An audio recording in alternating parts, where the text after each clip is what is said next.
Bon, ça devrait être bon. Salut, j'espère que vous allez bien, j'espère que la rentrée s'est bien passée. Souvenez-vous, j'avais fait ce petit mouvement en vous montrant le test du Reno 8 Lite. Cette fois-ci, je refais le mouvement et je vais vous montrer le test du Reno 8 Pro.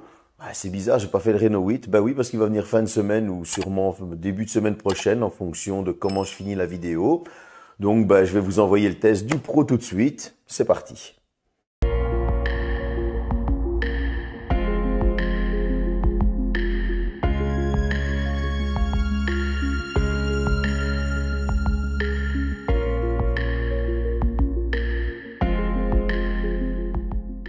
Le design, bon, on va pas se le cacher, on est clairement sur la continuité du Find X5 Pro et c'est pas pour nous déplaire, bien au contraire, moi ça me plaît beaucoup. Il tient très bien en main. Bon, les qualités de finition, on va pas en parler, hein, c'est du Oppo, rien à dire, c'est toujours aussi parfait, c'est toujours aussi beau. Oppo connaît le sujet de la qualité de finition, mais en tout cas pour le design, il a l'air aussi de connaître son sujet parce que moi, la continuité du Find X5 Pro, j'adore. Sur le dessus, on aura un micro, le dessous, un autre micro avec un tiroir de carte SIM, un haut-parleur sur la tranche du haut, le deuxième haut-parleur. Sur la tranche de gauche, vous retrouverez les boutons du volume et la tranche de droite, vous allez retrouver le bouton d'extinction allumage. On est sur quelque chose d'assez classique au niveau des boutons et des dispositions.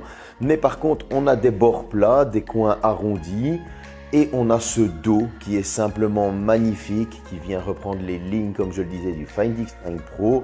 C'est pas pour nous déplaire et pour moi, c'est un gros point fort, ce design. Au niveau de l'écran, on va retrouver une dalle de 6,7 pouces en AMOLED, Full HD+, un taux de rafraîchissement de 120 Hz, pas adaptatif, il faudra choisir entre 60 ou 120 Hz, c'est comme ça. Mais vous allez aussi avoir du HDR10+, du Gorilla Glass 5, donc on est quelque chose de très correct. Cet écran est perforé d'un petit poinçon pour la caméra et vous avez un menton qui est quasi inexistant. Et ça, franchement, ça fait vraiment plaisir. Cet écran, franchement, j'ai pas trop de défauts à lui trouver. Il est très fluide, franchement, il est très réactif. Vous allez trouver sous cet écran aussi un lecteur d'empreintes qui est assez réactif aussi. Je lui ai pas réellement trouvé de défauts ni de bugs. Consommer du contenu, franchement, c'est du pur plaisir. J'ai cependant un petit truc à vous dire, c'est que vous allez aller dans les réglages si vous achetez ce Oppo Reno 8 Pro. Et dans affichage, vous allez activer la netteté d'image et la netteté des couleurs en vidéo. Et là, ça va devenir juste parfait. Personnellement, moi, lorsque j'ai activé ces options, franchement, c'était juste du pur bonheur. Donc voilà, c'est un petit conseil que je vous donne. Au niveau de la luminosité, j'aurais aimé un soupçon de luminosité en plus. C'est vrai qu'en plein jour, en plein soleil ou en extérieur, vous avez pas mal de reflets et un peu plus de luminosité aurait aidé. La photo, Oppo est très bon en photo, on va pas se cacher la face, on le sait tous, il suffit de regarder simplement le Find X5 Pro, ça reste un des meilleurs photophones du moment. Cet appareil ne déroge pas à la règle, le Oppo Reno 8 Pro est aussi très bon, il a 3 capteurs, le premier est un 50 mégapixels grand angle ouverture 1.8, un deuxième capteur 8 mégapixels ultra grand angle ouverture 2.2, un troisième capteur 2 mégapixels macro ouverture 2.4. À l'avant, le poinçon dont je vous parlais, la caméra selfie, est un 32 mégapixels grand angle ouverture 2.4. Moi, j'ai particulièrement aimé les photos parce que je me dis, on n'est quand même pas sur le flagship de la marque et pourtant les photos sont quand même très bonnes, il faut l'avouer. Donc pour l'occasion et que vous fassiez votre propre avis, c'est la meilleure façon que vous puissiez avoir un retour photo. J'ai fait un petit reportage au château d'Avray, il est en ruine, j'ai fait tout le tour, j'ai pas pu rentrer dedans malheureusement, c'était fermé au public encore, ça n'ouvre que beaucoup plus tard, mais au moins vous allez avoir le meilleur retour possible, photo et vidéo, et je vous laisse faire votre propre avis.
J'espère que cette petite visite vous a plu.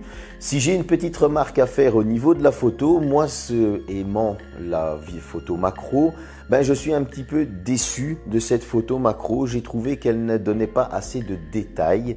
Sinon pour la photo en général, ce Oppo Reno 8 Pro est vraiment très bon. Bon, pour les fanatiques de performance, on va parler de quoi est équipé ce smartphone. Tout d'abord, il est équipé d'un MediaTek Dimensity 8100, un GPU Mali G610 MC6, c'est long quand même à dire. Il est équipé soit de 8 Go de RAM ou 12 Go de RAM avec 256 Go de stockage. Moi, la version que j'ai testée est une version 8 Go de RAM, donc comme ça vous donne aussi une idée de la puissance de ce téléphone lorsqu'il a 12 Go de RAM. À l'Antutu test, qu'est-ce que nous a donné ce beau petit monde? Parce qu'on a du FS 3.1, etc., etc. Et il m'a sorti un score de 721 618 points. Que dire? Je trouve que ce score est excellent.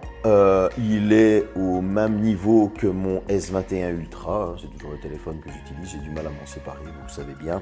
Donc j'ai trouvé que le score Antutu était très bon. On va parler ensuite de ce qu'il donne en jeu.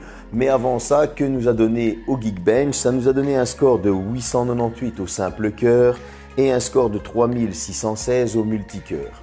Là aussi, il y a vraiment que le travail en simple cœur que je trouve qui est un peu en retrait. J'aurais aimé dépasser les 1000 points.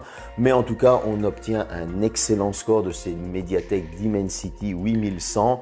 Il n'y a rien à dire. En jeu vidéo, bon, j'ai essayé Asphalt 9, une fois de plus on va pas tourner autour du pot, c'est beau, c'est fluide, ça va vite, rien à dire. Je trouve que honnêtement sur Asphalt 9, ça devient de plus en plus facile à le faire tourner, même sur des téléphones d'entrée de gamme, etc. parce que le jeu est moins gourmand. Donc on va tout de suite partir sur du Genshin Impact. Au niveau de Genshin Impact, là aussi, c'est beau, c'est fluide, on peut jouer tranquillement.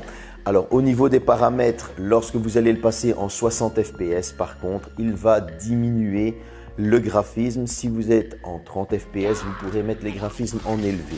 Comme ça vous êtes au courant, donc en 60 fps vous n'aurez pas les graphismes au maximum, ça se fait automatiquement. C'est que le téléphone ne peut pas le faire, tout simplement. Mais en tout cas pour Genshin Impact, moi je trouve que ça a été une très bonne expérience de jeu. C'est fluide, c'est beau, c'est du plaisir. Pour ce qui est de Fortnite, et on va parler ensuite de la température parce que c'est le plus gourmand. Fortnite, là, vous allez tourner avec des graphismes moyens, et oui, pas d'épique, et du 30 fps. C'est le maximum que j'ai pu mettre dans les réglages au niveau de Fortnite. Cependant, les FPS sont très stables, les graphismes restent très corrects malgré que c'est du moyen, il n'y a aucun lag. Jouer est un pur bonheur et la chauffe est totalement maîtrisée. Et ça, c'est le point fort de ce MediaTek Dimensity 8100 et du travail de Oppo forcément parce que c'est eux qui se sont occupés de tout ce qui est système de refroidissement. Et là, j'ai trouvé que franchement, c'était du pur bonheur de pouvoir jouer parce qu'après une longue session de Fortnite, on était à une température de 44 degrés du processeur et ça, bravo Oppo parce que franchement, ça devient du plaisir de jouer lorsque la température ne nous brûle pas les mains comme j'ai souvent sur pas mal de smartphones. Donc, Oppo pour moi, cette chauffe maîtrisée, bravo. Au niveau de l'autonomie, ce que tout le monde attend aussi comme les performances, on va retrouver une batterie de 4500 mAh, une charge très rapide de 80 watts, malheureusement pas de charge inversée ni de charge sans fil. Voilà, comme ça vous êtes au courant.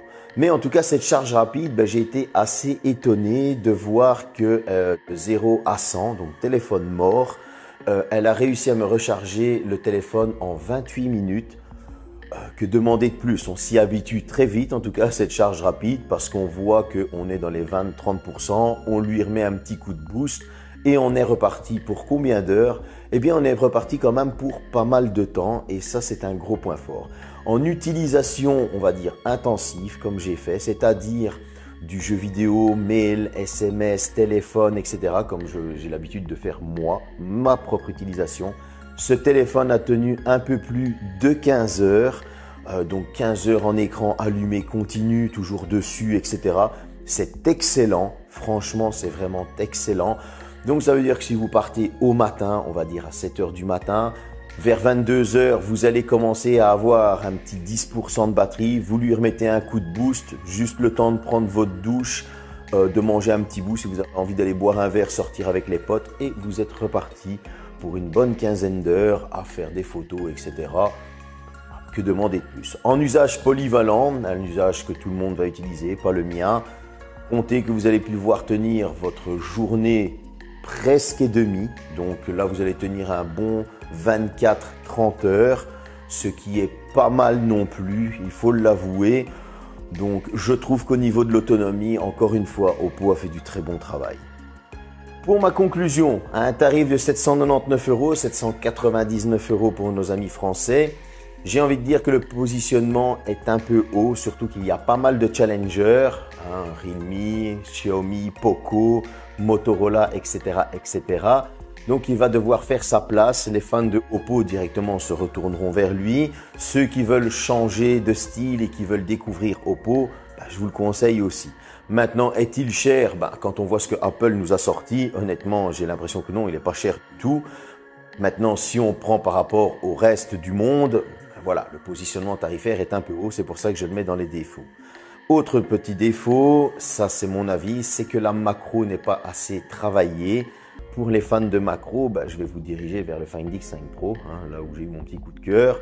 Mais en tout cas, voilà, la macro n'est pas assez travaillée. Et dernier petit défaut, cet écran est excellent, mais il manque un peu de luminosité et de calibration.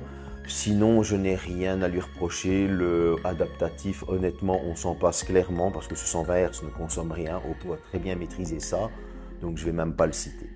Parmi les qualités, vous allez avoir ce design très atypique que Oppo a vraiment peaufiné aussi, malgré que les capteurs paraissent beaucoup plus grands que sur un Find X5 Pro, etc.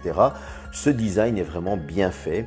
Vous allez avoir un processeur très polyvalent, que ce soit en utilisation de tous les jours ou en jeu vidéo, avec une chauffe très maîtrisée. Bravo Oppo.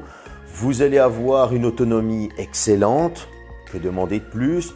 Vous allez avoir une charge très rapide et excellente. Que demander de plus? Et si je dois rajouter un dernier petit point, bon, je l'ai déjà cité pas mal de fois, mais ce ColorOS est juste parfait. On peut se le régler aux petits oignons, on peut se le personnaliser, comme on dit, et ça, moi j'adore. Donc voilà, ça c'était vraiment le petit point pour dire de mettre la cerise sur le gâteau dans les qualités. Est-ce que je vous conseille ce Oppo Reno 8 Pro? Oui, pour tout fan d'Oppo qui veut changer de son Reno 5, Reno 6, Reno 7, n'hésitez pas, parce que franchement, il est très bon. Si vous voulez découvrir le monde de Oppo, mais que vous n'avez pas l'argent pour un Find X5 Pro, je vous conseille ce Oppo Reno 8 Pro. Et il y a aussi son petit frère, le Oppo Reno 8, qui arrive prochainement en test. Donc voilà, j'espère que cette petite vidéo vous a plu. En tout cas, merci de me suivre. Salut!